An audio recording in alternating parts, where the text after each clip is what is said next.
Hey everyone, and welcome to a very special episode of VetFolio Voice.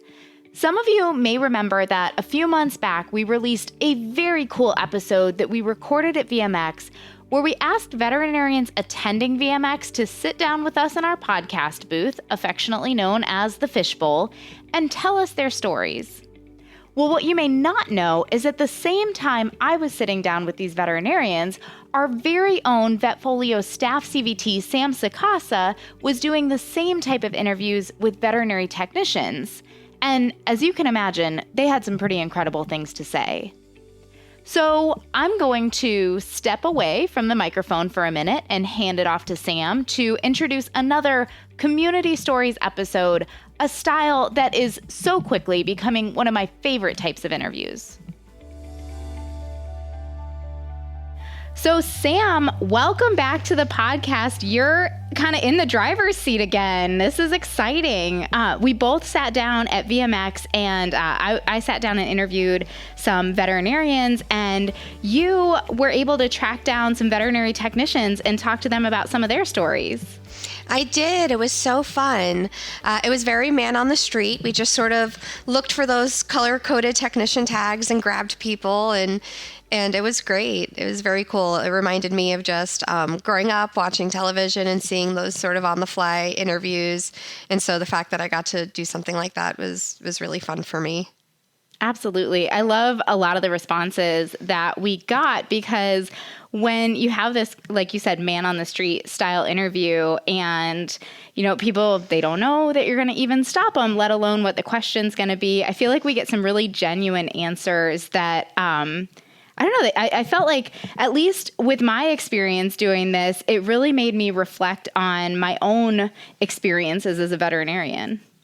I agree, and I think genuine is a really great way to describe it because, yes, you don't have a lot of time to prepare. Maybe it didn't sound, as perfect as a person may have wanted it to, but you do get really what's the first thing that comes to your mind, and you get these answers that I found to be really relatable. I'm like, yes, I totally get that. I feel that way too. Or, maybe if it was something like I didn't really, like I don't like dentistry, and a lot of people do. I know you're a big fan. That I'm like, okay, I don't get that. But I know a lot of people that do. So yeah, I just found it really relatable and fun. And I loved hearing everybody, get to be candid for a moment. Wonderful. Well, what do you think? Should we go ahead and meet everybody? Let's do it. Let's meet my panel of technicians. My name is Amanda. And where are you from, Amanda? I'm from Indianapolis, Indiana. Oh, and what do you do there? I work as our just registered veterinary technician in an emergency hospital. So what's your name? My name is Michaela Alba. And where are you from, Michaela? I'm from Tampa, Florida. And what do you do there? So I am a senior veterinary technician at Caramel Hospital, but I also do academics at a local high school called Tampa Bay Tech High School in their vet assisting program. Oh, that's awesome. I always say that education is a great work field for veterinary technicians. Absolutely love it. So what's your name? Brittany. And where are you from, Brittany? Gainesville. Work at the University of Florida. What do you do there? I work in the emergency department. My name's Jessie. And where are you from? I'm from Orlando, Florida. And what do you do in Orlando? I'm a vet tech. Emily Godlinski. I am actually a nurse tech student, so I dabble in a little bit of everything and do my schoolwork on the side. Jessica Boone, veterinary technician. So just in regular general practice right now, we're private practice. Best part is going into dental surgery. Well, look at that. Fellow Tampa resident, just like you, and then a Gainesville resident up here. I will admit, after I listened to your interview, I went up and looked if I knew this Brittany individual from the University of Florida. And unfortunately, we have not crossed paths, but I thought that was really interesting that there was somebody that you were talking to that was from Tampa, like you, and somebody from Gainesville, like me. Yep. And I actually knew the person from Tampa. Her and I. What? Yes. She externed at the shelter I used to work at for years. And we kind of have the same circle of friends. So it's just funny. I feel like VMX is just a small world. I always see tons of people I know. But the fact that we actually found her to interview, I just thought was so fun. No kidding. Like you said, VMX is a small world. And then, veterinary medicine in general is a small world. That's awesome really that you is. found somebody where you'd crossed paths before. Yeah. One of the first questions I asked them was actually about self-care because that is just something I'm a huge proponent of. and I got some really great responses. Ooh, that is a good one. So I am into fitness, definitely running. Yeah. Running, kind of CrossFit training, but if I don't get at least some little bit of work or exercise in, I could feel myself starting to get agitated weird, so I definitely have that. How do you practice self-care? I don't do the best at this, but generally it's doing things outside, whether it be with my animals or paddleboarding, scuba diving, anything that gets me out and about and moving is generally my thing. How do you practice self-care? I work full time. I do have 2 kids, and so it's constant. So I try to take time to just take time by myself. I know I've done massages and just get away for a few minutes. I loved hearing their answers. I was actually a little jealous of the one who likes to run, and if she goes a few days without running, misses it. I wish that I felt that way about running. I don't. But I hear you. But I did find a lot of what they said really relatable. I think that a lot of veterinary professionals do tend to work indoors, right? And we don't get a lot of natural light throughout the day. So the technician who said that she likes to spend time outdoors, I was like, yes, I can see that being a much needed way to have some self-care, because unless you work at at a zoo or something like that, a lot of us are indoors a lot. Yeah, fluorescent lighting isn't really doing much for our vitamin D levels. Exactly. Absolutely. I was kind of laughing to myself with, I agree with you about the technician who said she liked to run, because yes, I'm the same. I do enjoy exercise, but I'm not maybe quite as disciplined as I'd like to be in that arena. I'm always reminded of that scene in How I Met Your Mother where they all go to the gym in that one episode, and then at the end they're like, yeah, and if I don't go for a day or two, I miss it. And then it ends and they're like, and we never went to the gym again. And I'm like, that's me. I've had that experience multiple times in my life, yes, where you just skip a day or two and then you just stop going. Yeah, and then you're like, oh, I miss it, except I'm never going back. But I agree. A lot was there to kind of relate to with absolutely going outside. I love being outside. That is absolutely my happy place. And really, I think the one where I was like, yes, I totally get that, was the person who said, a mom of 2 kids and working full time. So just whatever couple of minutes she can find here and there to get away. And, it wasn't something specific. It wasn't something really regimented. It was just wherever I can find a couple minutes to myself, I, try to make the most of those. And I was like, yeah, I can relate to that. I can relate to that too. I also have kids, and yeah, sometimes I'm like, okay, I'm just going to take a few minutes for me. And like you said, you may not have a plan for it, but this is going to be me time. And absolutely, it's important, I think, to sort of have those, I guess, boundaries. And I think that if you talk to your kids about it, that they really get it and want you to have it too. I've noticed that. I had a conversation with my daughter not too long ago where I was like, for me to be, the best mom I can be and, the best person I can be, sometimes I just need to recharge my batteries a little bit. And then I found that she was making it important too. Like, oh, Mom, I think you need to recharge your batteries. So I think that it's not the easiest thing when you're a mom, but that it's definitely doable. I love that. Just open conversation with her, that and her response to that, you're just raising such a considerate person there to say, hey, you're looking a little stressed out. Why don't you take a little bit of time for yourself? And, really recognizing that any relationship is kind of a give and take, and we all have to take a little bit of time for ourselves, and everybody being okay with that as a mom, to take some time for yourself. And then, like you said, talking to your daughter and explaining it so that she's okay with it and even encouraging of it. That's what a great story. I'm so glad you shared that, Sam. Oh, thank you. Yeah. And I think that all kids are probably capable of that, because, they want that responsibility of like, okay, I can be in charge of something. I can kind of handle this. So if mom says that she needs it, I'm going to see that she gets it. So I almost feel like sometimes kids are even a little better about, giving that than adults are, maybe. So yeah, Kids are better at a lot of things than adults are. I know. Yes. And Sam, I have to ask about your self-care here. Your background is blurred, so I can't see really well, but every now and again, I feel like you have a Zen garden rake in your hand. Oh, stop it. Yes, I do.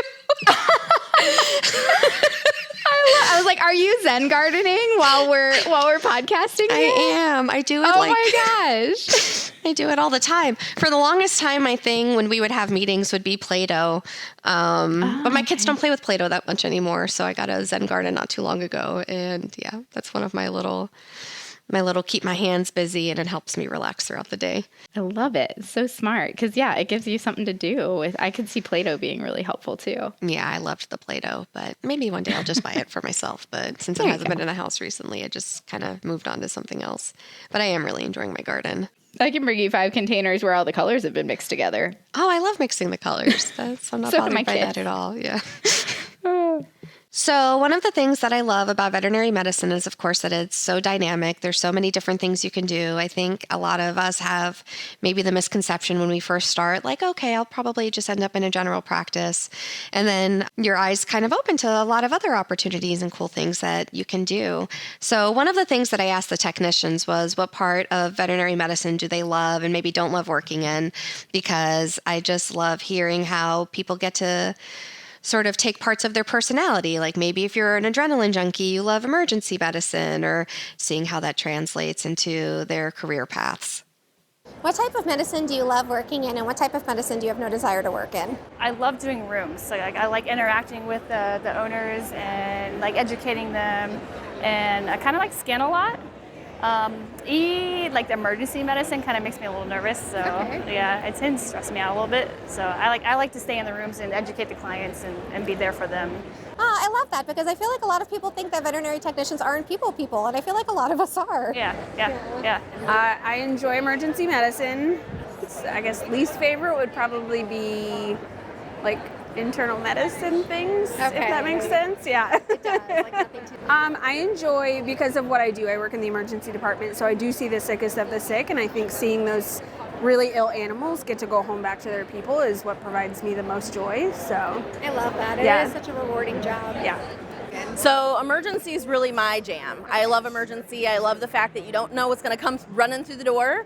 And then what I wouldn't want to work in is probably orthopedics or dentistry. I don't like it at dentistry either. Nope. I can totally I understand the reason for it, and there's definitely the people who love it, just not me. So there was some definite variation in those answers there. I mean, rooms and skin is very different from emergency medicine, but a couple of votes there for emergency medicine. Yeah, absolutely. That was funny. I like emergency medicine. I did a lot of emergency relief, but I will say that emergency technicians, they're super smart. I mean, we're all, of course, intelligent in our own right, but yeah, I'm like, I can't always feel like I can claim like I did emergency medicine, because there are just so many scenarios that they're totally prepared for, that it's just amazing, all the experience that they get over time, and like the versatility that they have as technicians. I don't know. I think if you did emergency medicine, you can say you did emergency medicine. I know when I jumped in, so I worked in general practice for a little while, but honestly, like my attention was so split between school and what I was doing that I don't feel like I ever really wrapped my head around what I was doing when I first started in general practice. Sure. But then I went into emergency medicine, and that was where I really kind of got my foothold and started to understand medicine and realize this is what I wanted to do. For me, being in the ER, at least at that point in where I was, which I was working as an assistant at the university, it was all about the doctor that I had on board. So emergency medicine ended up being something that I really loved, because I worked under Karsten Bant, who was he's just still my hero when it comes to emergency medicine. He could keep his cool no matter what came in the door. And then some other, just really fantastic doctors that I was working with. And if I feel like in that capacity, you're absolutely right. The technicians that routinely work in emergency medicine will just save your butt because they just know what they're doing and they can jump in and stay calm and know what to do.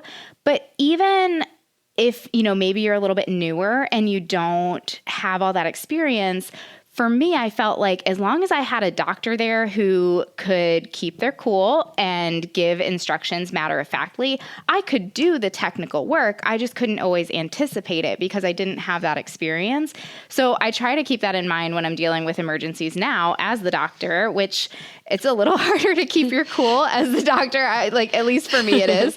But I try to remember that if I'm working with somebody who maybe can't anticipate all the things that we're going to need because they haven't seen these cases as many times, that if I can keep my cool and I can give directions in a way that doesn't make everybody frantic, we're going to have a lot better chance of success and everybody's going to have a better experience in this scenario. Yeah, I think you make an excellent point about how important it is that person that's sort of leading the charge is cool and collected, and also just about mentorship in general and how much that yields to a veterinary professional being successful in any part of the field, right? Like an emergency where it can be very sink or swim. You need people around that are willing to teach you things and debrief with you afterwards, and I'm glad that you had that. That's awesome. Yes, I think it makes a world of difference. And that's probably true in any aspect of medicine. Absolutely. So the person who said that she really likes rooms and client education and client communication, those, and dermatology, oh my gosh, the follow-up that can go into those cases, that's not the easiest thing in the world. So if you have the mentorship and you have the training and you have the support to be able to deliver that information correctly and confidently, and somebody who's going to back you up in that, it just makes all the difference. Yeah, absolutely. And I agree with that too. Working in shelter medicine, I didn't have a ton of opportunities to talk to clients. And then once I switched over to GP, I realized that was something I was sort of missing and that I ended up really enjoying it. So yeah, I can see where that can be something that a person sort of identifies with as a niche that they really like, because I felt that way too. Once I started interacting with owners on a regular basis, I was like, this is great. I don't know. It was just a new way of making a difference, and it felt just as valid and satisfying. And as we're reflecting here, I think this applies not only to working, maybe working with a certain type of doctor as a technician or this scenario specifically, because it applies as a veterinarian too, where if somebody teaches you how to do something and you don't feel like I'm having to figure this out on my own, and maybe I figured it out correctly. I don't know, it worked, but is that really the right thing I'm supposed to be doing? It's a lot more fun when you have that extra layer of confidence, and I'm sure this extends beyond veterinary medicine too. If you have somebody who can, like you said, the value of that mentorship, someone who can hold your hand and say, this is how you do it, this is what you need to look for, this is what you need to be aware of, and give you that base level of knowledge that you need to continue to learn and do better in that arena. It's going to make it so much more enjoyable and sustainable and something that you want to keep doing. So speaking of mentoring technicians that are new to the field, I also asked the technicians what advice they would give new technicians, and this is what they had to say. What advice would you give a technician entering the field? I would recommend entering in general practice. Get a few months under your belt, 6 months to a year, and then if you really want to move into emergency medicine, that's the perfect time to do it. I've seen a lot of new baby technicians come in, jump into emergency or ICU critical care medicine, and it's overwhelming, and they fizzle, and I want them to grow, and I want them to do well. My best advice would probably don't give up. It is not easy. It is a challenging thing, but it is so rewarding. So I would say just don't give up regardless of what is in your way. Just keep fighting, and it's worth it. What advice would you give a veterinary technician entering the field? don't let the burnout kind of get you down. There's a lot of times that you're not going to be able to be successful in that case, and sometimes it kind of really gets you down if the client ends up not being cooperative or coming back. It can create a lot of burnout, so just be optimistic. Oh, I love that. Yeah. So I love all that advice. I think that people were really thinking about what can we do to make this field more sustainable right from the beginning. And I love the thought of like, okay, don't put too much on yourself right at the beginning. If you're not ready to work with these, really sick ECC patients, then don't throw yourself into that arena, or, don't give up just because cases don't go your way.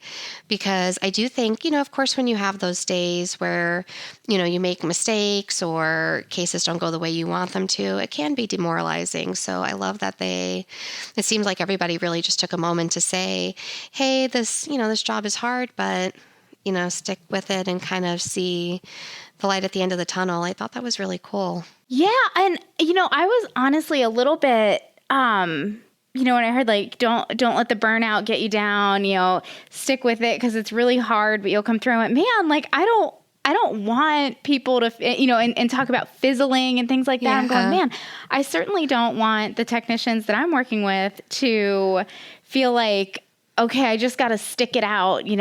I want this to be a sustainable and a fun career, albeit a very challenging one. I don't think there's any changing that. Sure. So I think that kind of goes back to what we were talking about with mentorship, and more along the lines of really finding your niche and finding the right fit. Kind of like our first person said, if emergency medicine if you're not ready for it, don't start there. And if you get into it and you find out it's not for you and you want to do something different, then go do something different, because it is a really dynamic field. There's so many opportunities. And then also, if you don't feel like you're getting the mentoring and the support that you need, and you feel like you're fizzling, to use our first answerer's words, then there's hopefully, I would imagine there's another fit out there for you. Keep looking until you find the support and you find that mentorship you're going to need. We've really emphasized here how important that is, and how really working together and supporting each other is what's going to help that turnover and people leaving the field we're seeing. Yeah, I totally agree with you. And I do think, of course, having great mentors and mentorship programs is so important. Creating a great workplace culture is so important. But like you said, also just having the courage to look within and make those changes, right? Because maybe, this one particular place was where you had all of your, externships, and you kind of told them, hey, I'm going to come work here. And you feel like this is where you're meant to be. But then if you're doing that and you're realizing I'm not really happy here, being able to take that leap of faith and trying something new. Like I'm so glad that I branched out into education when I did, that I tried different things. And I think that is a great takeaway, is that if something's not feeling right, it doesn't mean that being a veterinary technician is not for you. Maybe you just need to try something new. Sure. And I definitely want to circle back around and talk about the importance of communication, because if the hospital that you're working for, whatever organization, whether it's hospital, education, or, whatever field you fall into, if they're not aware that you don't feel like you're getting the support and the training that you need, or that you're not clear on something, then they're probably not going to do anything to make it better, either for you or for the people who come after you, if you ultimately decide that's not a good fit. So if you feel safe and you feel like you're in a receptive environment, there's also nothing wrong with trying to implement that change, trying to be that change and say, hey, this is something that's really making it hard for me to continue to show up and do my job every day. So here's what my proposal is to make that better, and to try and try to improve things. And I think, depending on the environment, there's probably a lot of places that would be really receptive to somebody who showed up with suggestions and solutions and said, hey, I think we can make this better. I agree with that. And yeah, I would say that is something I've learned over the years. I wish I would have embraced that when I was a little younger. It took me till I was in my late 30s to really start feeling like, that I could advocate for myself and have those conversations. And I think telling people when they're new to the profession, at whatever age they are, to do that is really great advice.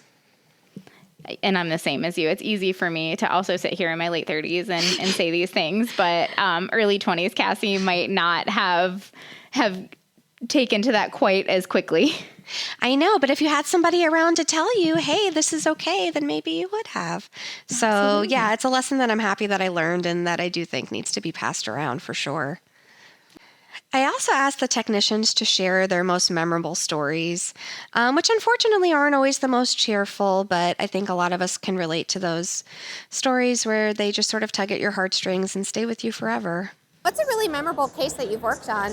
One that always jumps into my mind is we work pretty consistently with the local police department, and we had a case where one of their newer police dogs was running and playing, and she ran into the road and got hit by a car. She came in, and our entire hospital jumped in as a team, and we were able to, she had to have stabilization and then multiple surgeries, and we were able to get her home. She was in the hospital for about 2 weeks. Oh my goodness. She had multiple orthopedic surgeries back and forth, but we got her home, and it was amazing for our hospital and amazing for the community. What's a really memorable case that you've worked on? It was more memorable and sad outcome, but we had a 3-year-old mixed breed neutered male come in. He had aggression. It was progressive aggression towards everybody. We ended up doing a whole necropsy there in clinic, and we actually found that he had multiple tumors on his brain. So we did get to do the whole open the skull, view the brain. So I guess that part was actually really interesting as far as a learning perspective with a sad outcome, but I don't know, that's I would say most memorable. Yeah, that's memorable for sure. Yeah. I would have to say probably the most memorable case is that we had this Shar-Pei dog, and everybody knows that Shar-Peis are typically the poster children of being bad. Let's be real. Like every time you see a Shar-Pei come in, you're like, ah, crap, let me go get the muzzle. Mm-hmm. But I can't tell you. I actually had one, and his name was like Spook or something like so cute. And he literally had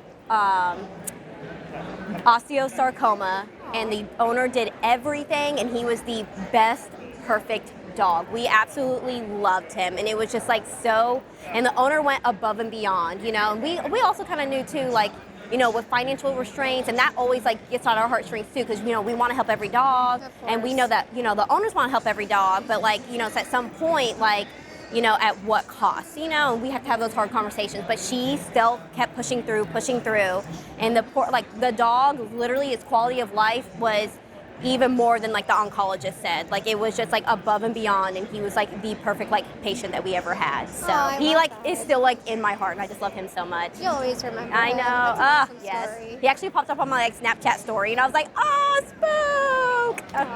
Well, Sam, what's one of your most memorable cases? So I know I've mentioned this one to you before, but Bella, who was a dog that she came to the shelter because of an abuse investigation, and she was in really rough shape. She had 2nd to 3rd degree burns like all throughout her left side of her body, and she was such a good girl, and we decided to take a chance and really just try to save her and mitigate her pain, and we figured it out, and she ended up going to a wonderful home and flourishing, and that was a case that will always stick with me. And then there's, of course, a lot of funny ones. Like I know one of the technicians mentioned sometimes they're just so funny. Like I feel like a lot of those foreign body cases are pretty funny. So some of those always kind of stick out to me too, like the things you find in there. Yes, actually, now that you say that, I don't know. Can I tell this story on the podcast? There was a foreign body surgery I did. It was like this sweet boxer mix, and she went to surgery. We saw a foreign body on the x-ray. It looked like it was linear. So we went in, we cut her. Sure enough, we found it in the small intestine and took it out. And this owner, she was just the sweetest. She was, you know, we were probably about the same age, and she was really down to earth, took great care of her dogs. We had wonderful conversations. So that phone call afterwards was really funny, where I called her and I was like, So, like, these black, lacy Victoria's Secret underpants. And I was like, they're real cute. Not as much anymore. And she's like, oh my gosh, I was missing those. I'm like, well, I found them. And she's like, okay, you can throw them away. I'm like, okay, that's a good idea. And that talk did great afterwards. But yeah, we always had this like funny story to relate to. So yes, dogs can be knuckleheads, but we all love them. So another question that I asked my technicians was whether or not they were cat or dog people, because even though I think all of us love both cats and dogs, I think if we're really honest with ourselves, we do have a favorite, and this is what they had to say. Cat or dog person? Oh, if I had to pick, it would be dog. Okay, why? I can cuddle with them a little bit more. My cats are more of they'll cuddle me on their own time. Cat or dog person? Dog mostly. Cats are a lot more difficult to handle in a practice. They can be, for sure. Cat or dog person? Gut tells me I'm a cat person. I'm a cat person too. I love both. Yes. I think I have both cats and dogs, but I don't have to worry about my cats as much when I go out of town. Yeah, I know, that's nice. Yeah. So I'm more of a dog person. My husband's the cat person. Okay. So I do have a dog and a cat. Okay, so I think there were a little more dog people, but it seemed like it was pretty evenly split. I'm personally a cat person. I come from a long line of crazy cat ladies. So I think I was just raised into being a cat person. I love their little primal natures and watching them sort of, I don't know. Dogs are very human-like, and I like that cats are they remind me of just a wild cat, and I love it. They're aliens. They're aliens is what they are. Yes, and they are the most advanced species on the planet. I know I've said this before. Like, what other animal just moves in and just, like, shows up and is like, I'm moving in. And we're like, okay, what kind of food do you like? And go get them a litter box and a bed. And we're like, I guess you live here now. It's amazing. So the last question that I asked the technicians was, where do they feel like they really excel in the field? Because I just think it's really important to pat yourself on the back sometimes, and I wanted to give them all the opportunity to do that, and this is what they had to say. Where do you feel like you really excel as a technician? Just being that second hand for the doctor, trying to anticipate whatever my doctor needs. That's what I think I pretty much excel on, just kind of get used to each doctor in the practice and what they need next. What do you feel like you really excel at as a technician?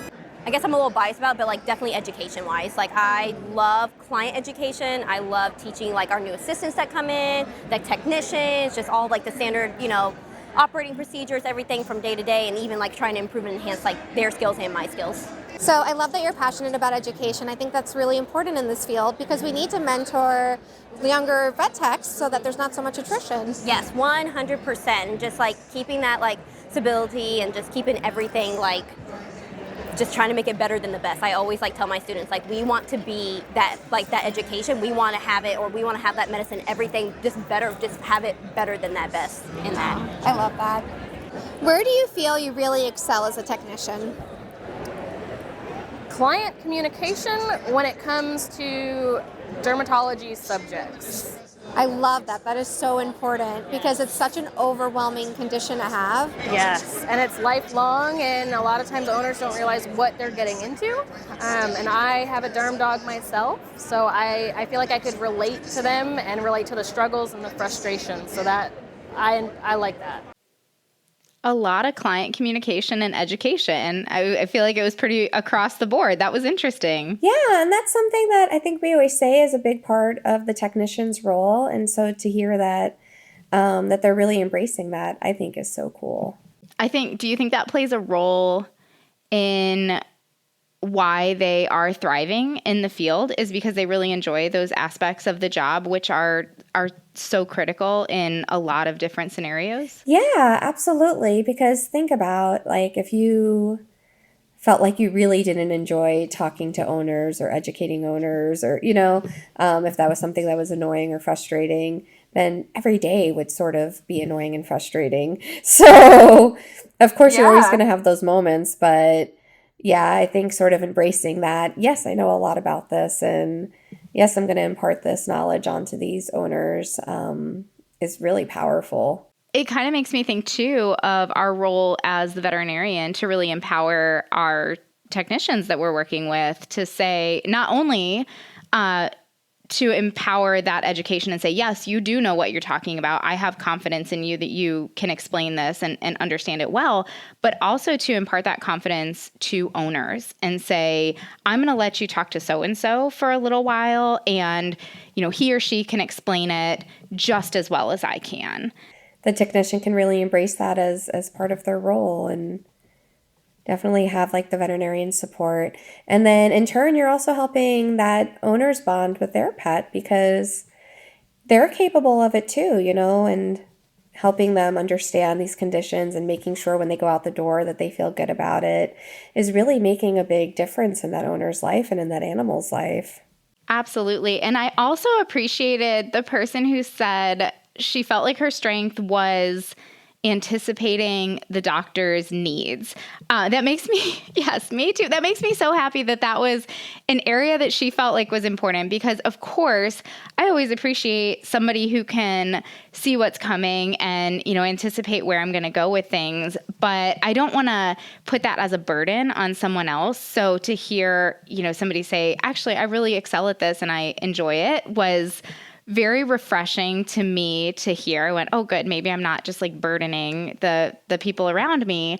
But also, when we talk about anticipation in the context of client communication, my brain sometimes when I'm explaining something to a client, to a pet owner, will go down all these different rabbit holes of like, and then this, and then this, and connect all these different dots that really don't need to come up in that conversation that we're having at that exact moment. But then, my brain goes like, but should I leave it out? Because what if it happens later? And then they'll be like, why didn't you explain this? But you knew it beforehand and all this. And I have certain technicians that I work with that can see when my brain starts to go down that rabbit hole and I start to go here, here, and here. And it's almost like they see it behind my eyes and then start to go, okay, I'm going to jump in here and make this like a more understandable conversation before she goes way off the deep end. And I really appreciate that. I love that. And I definitely think you are not burdening your technicians because I think so many of us thrive in that teamwork environment of like, we're just going to save animals today and work together. And I think that's part of what makes the job really enjoyable some days. Yes, agreed. That team is just, that's what gets you out of bed in the morning and has you come to work, whether it's, your team as your veterinarians and your technicians and your assistants and your whole team in the hospital, but also including pet owners in that. And I think that's where that communication and education really comes into play of we can make everybody who walks in that door a part of our team. Well, that was so much fun. I'm so glad that I had the opportunity to talk to these technicians. Again, I think so much of what they said was so relatable and so important to what keeps us doing what we're doing and having a great time while we're doing it. So thank you, Dr. Cassie, for chatting with me today about everything. And I hope you all enjoyed what our technicians had to say. All right, Sam, awesome job. I had so much fun breaking down this conversation with you. I loved listening to your insights on all these different topics. And of course, a big thank you to all of the veterinary technicians who participated in this episode for sharing their thoughts and experiences. For more episodes like this, click on the Education tab on the VetFolio website. As always, we'd love to hear your insights on this talk, as well as ideas for topics you'd like to hear from us in the future. Feel free to reach out to me at dvm@vetfolio.com. You can also visit my Facebook page at Dr. Cassie DVM, and you can find me on LinkedIn. And remember, if one animal is better off because of you today, it's a great day.